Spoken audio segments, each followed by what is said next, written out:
To introduce the Managing Director of the National Campaign for Grade Level Reading, Mr. Ralph Smith. Ralph is the Senior Vice President of the Annie E. Casey Foundation and the Managing Director for the campaign. Reading, which is focused on increasing the rates of third grade reading proficiency for children from low-income families that include communities from across 42 states. Over 200 local funders and more than 50 civic and private sector partners are involved. So before Ralph got the whole country riled up about third grade reading, he taught education law and policy at the University of Pennsylvania, and he served as a cabinet officer for the school district of Philadelphia. I like to think of him as the laureate of literacy, and there's no one doing more to build awareness for the importance of third grade reading across the country than Ralph.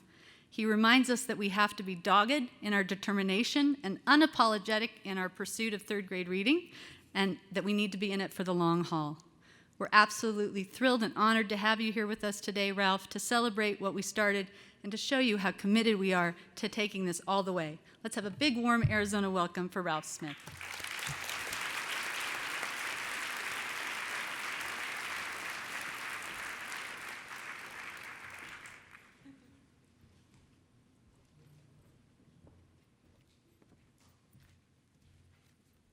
Good afternoon.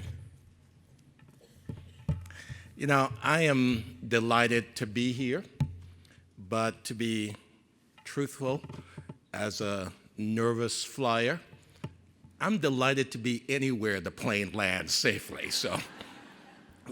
But I'm especially delighted to be here in Arizona, and I'd like the opportunity to tell you why. I want to be able to say thank you. Thank you in person to Terry. By the way, Terry, you know, you're so tough that any introduction by Terry Clark is sort of a report card. And you sit there and you wonder, how did I do? Because Terry is as tough on me, as tough on those of us who run the nationwide campaign, as she is on anyone else, and we really have appreciated. So, Terry, let me begin by thanking you for your leadership here and your leadership across the country. Thank you so much.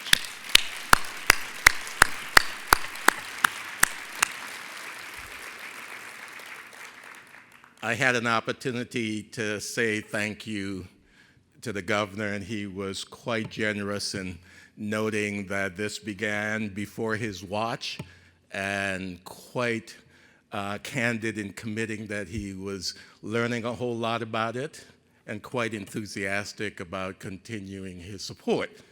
And I know here there are a number of mayors who really confront this issue on the ground in their communities, because it's the people who are on the ground in communities, sometimes with the fewest resources, but the inability to avoid the consequences and the opportunities presented by many big issues, including this work. So I want to thank the mayors, and you'll hear from several of them.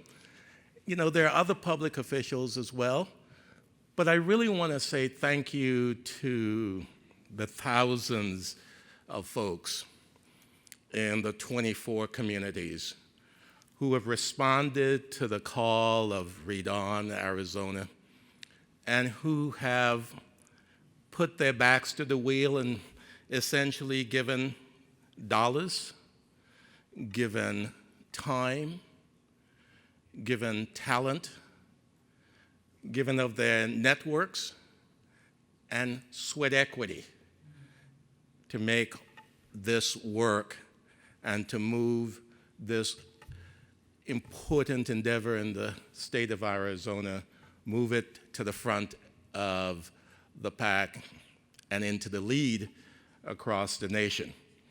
And I assured the governor that that was not just a courtesy one has to practice by being in the state.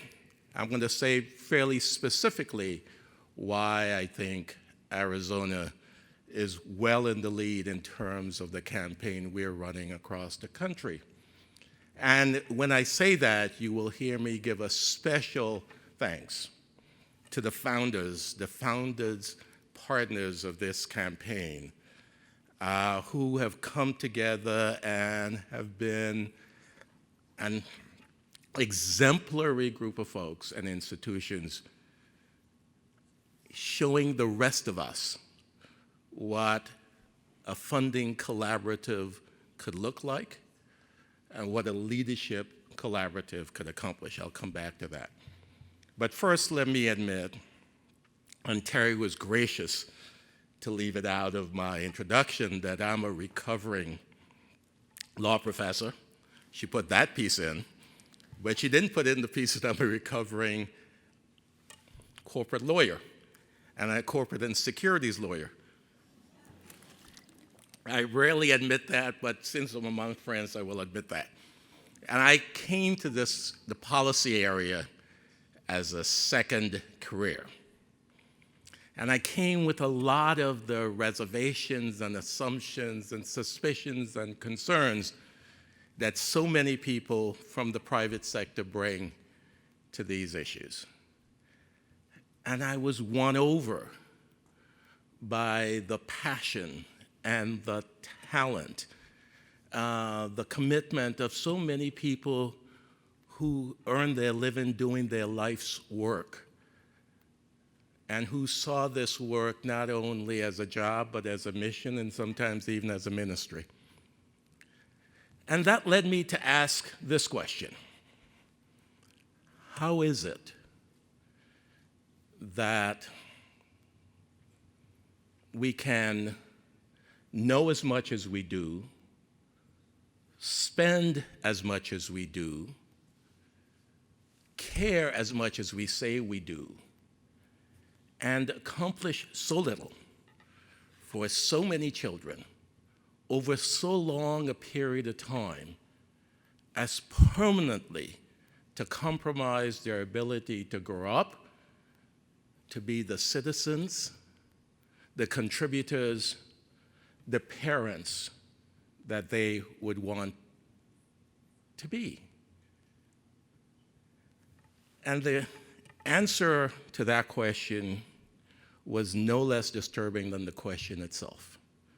Because the answer was that we don't know as much as we think we do, and all too often we lack the personal courage and political will to act on what we know. We don't spend as much as we should,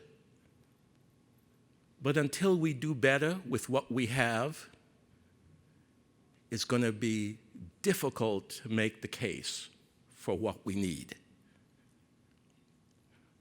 We don't care as much as we say we do, because some children matter more than others, and some children matter not at all.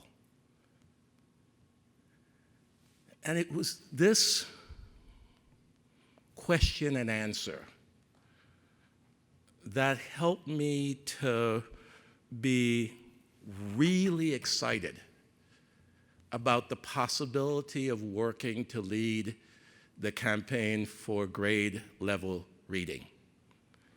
A campaign that was itself a response to a call to action. A call to action that was impelled by the data that showed that fully 80% of low-income children in this country do not read at grade level by the end of third grade, and that is a catastrophe in the making. And as we launched the campaign, we realized a number of things. We realized that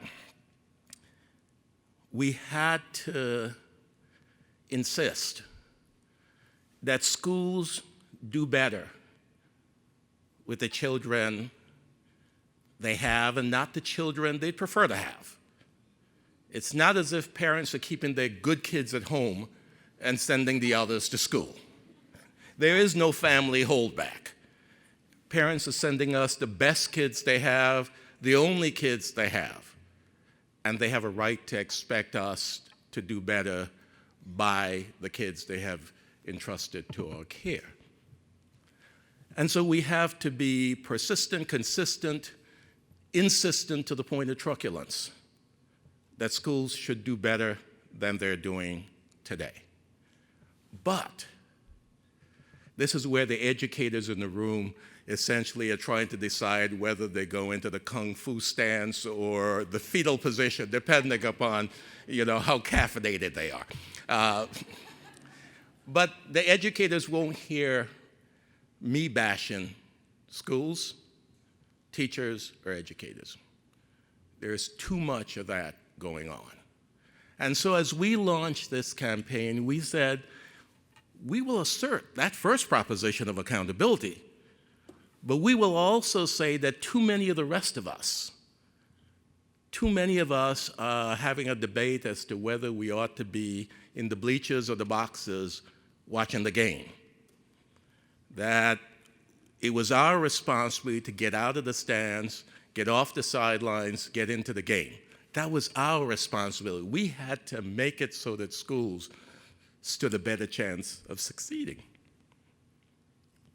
And as we began to do this work, it became clear to us that there are a growing number of children who are falling beyond the reach of schools.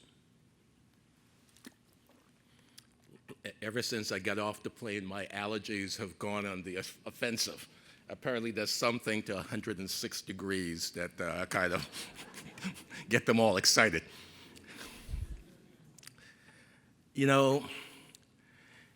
When we say kids are falling beyond the reach of schools, that is a truth that is so inconvenient it is tantamount to heresy.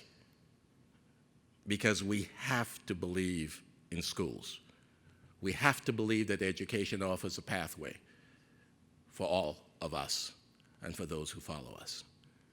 But there are a group of kids for whom schools may not matter as much as we look ahead, and may not matter as much today. And that group of kids share three characteristics. One, they're starting school so far behind that they probably won't catch up by third grade. And that's a tough thing to say, especially when we know that you can take a great teacher and give her 3 kids and magic happens. It's the only magic I believe in, the transaction between a competent teacher and a small number of kids about which he or she cares. But we're not prepared to staff schools so that teachers would have only 3 kids. So for those kids, starting so far behind, they're not going to catch up. Second group of kids are the kids who are missing so much school during the school year that not only do they start out behind, they fall farther behind during the school year. And it doesn't matter if they miss school because of asthma or tooth pain, miss school because of family mobility, because the family is homeless, miss school for whatever reason it is, they're not in the classroom for that quality teacher and teaching for which we work so hard. And the third group of kids are those kids who fall farther behind and lose ground during the summer. And those kids return to school every September, farther behind than when they left in June. So we put this notion of getting more kids ready, getting more kids to show up every day, and having more kids engaged over the summer at the top of our agenda.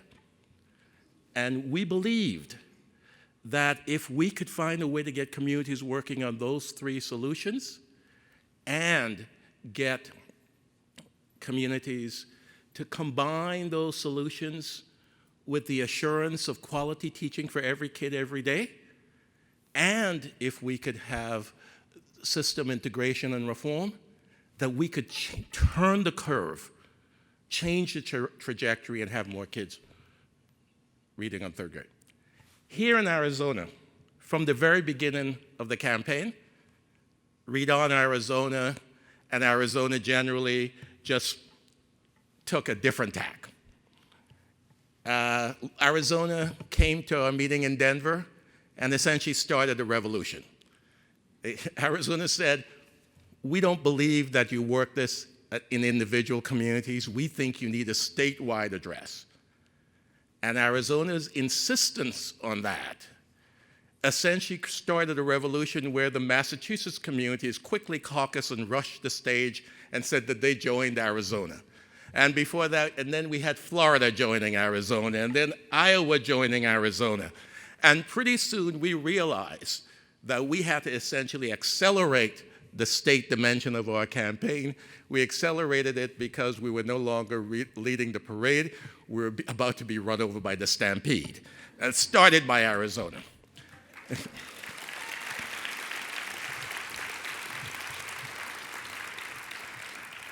We knew that progress would happen only if we got the three assurances: quality teaching, community solutions, and system reforms, if we align those.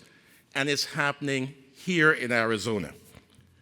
We knew that we had to find success factors. Success factor number one is shared ownership.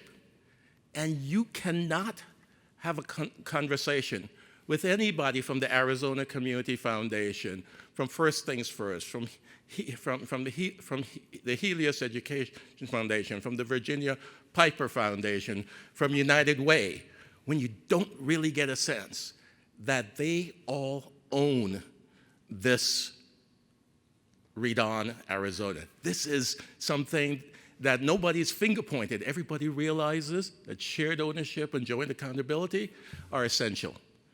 We knew we had to get people thinking about data.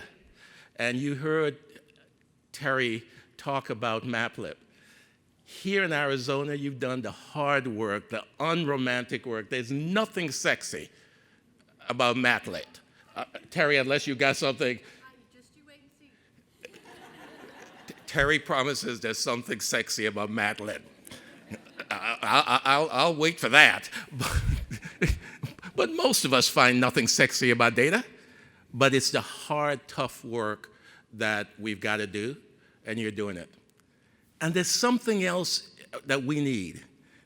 Across the country, there's virtually not a single superintendent, either at the state level or in the communities. That's in the seat now, that was there when we started. There's practically no governor. There's very few mayors. So here in Arizona, what the funding community has realized is the importance of stewardship. Since transition is going to happen, somebody's got to provide continuity, and here in Arizona, you're seeing a commitment to that continuity. And that's really, really, really important. It is this commitment to continuity, this commitment to data, the shared ownership and joint accountability, the willingness to work as a state, all of which come together to put Arizona in the lead. If I can end with this takeaway.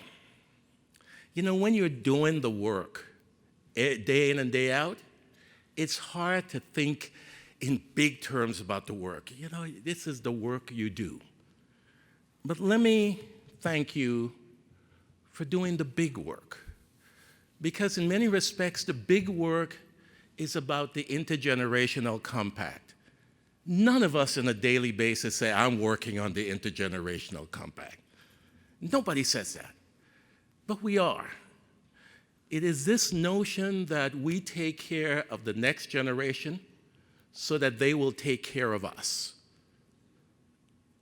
You know, and if that intergenerational compact were written out, we'd say we ought to make sure kids are born healthy. They don't know that when they're born. They don't know how often we fail. They ought to be thriving at 3. They still don't know it. They ought to be ready for school. They still don't know it.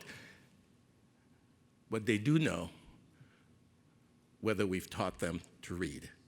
That they know.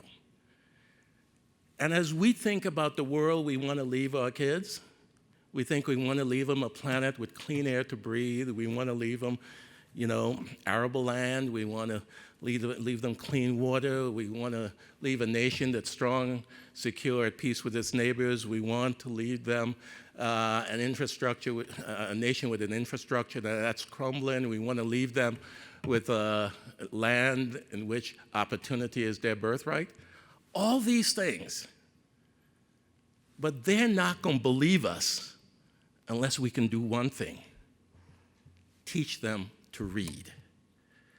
And so far, across this great nation, there's no state that has done that well when it comes to low-income kids. No state has done that well. So having led this revolution, my question to you and my challenge to you is, why not Arizona? Thank you.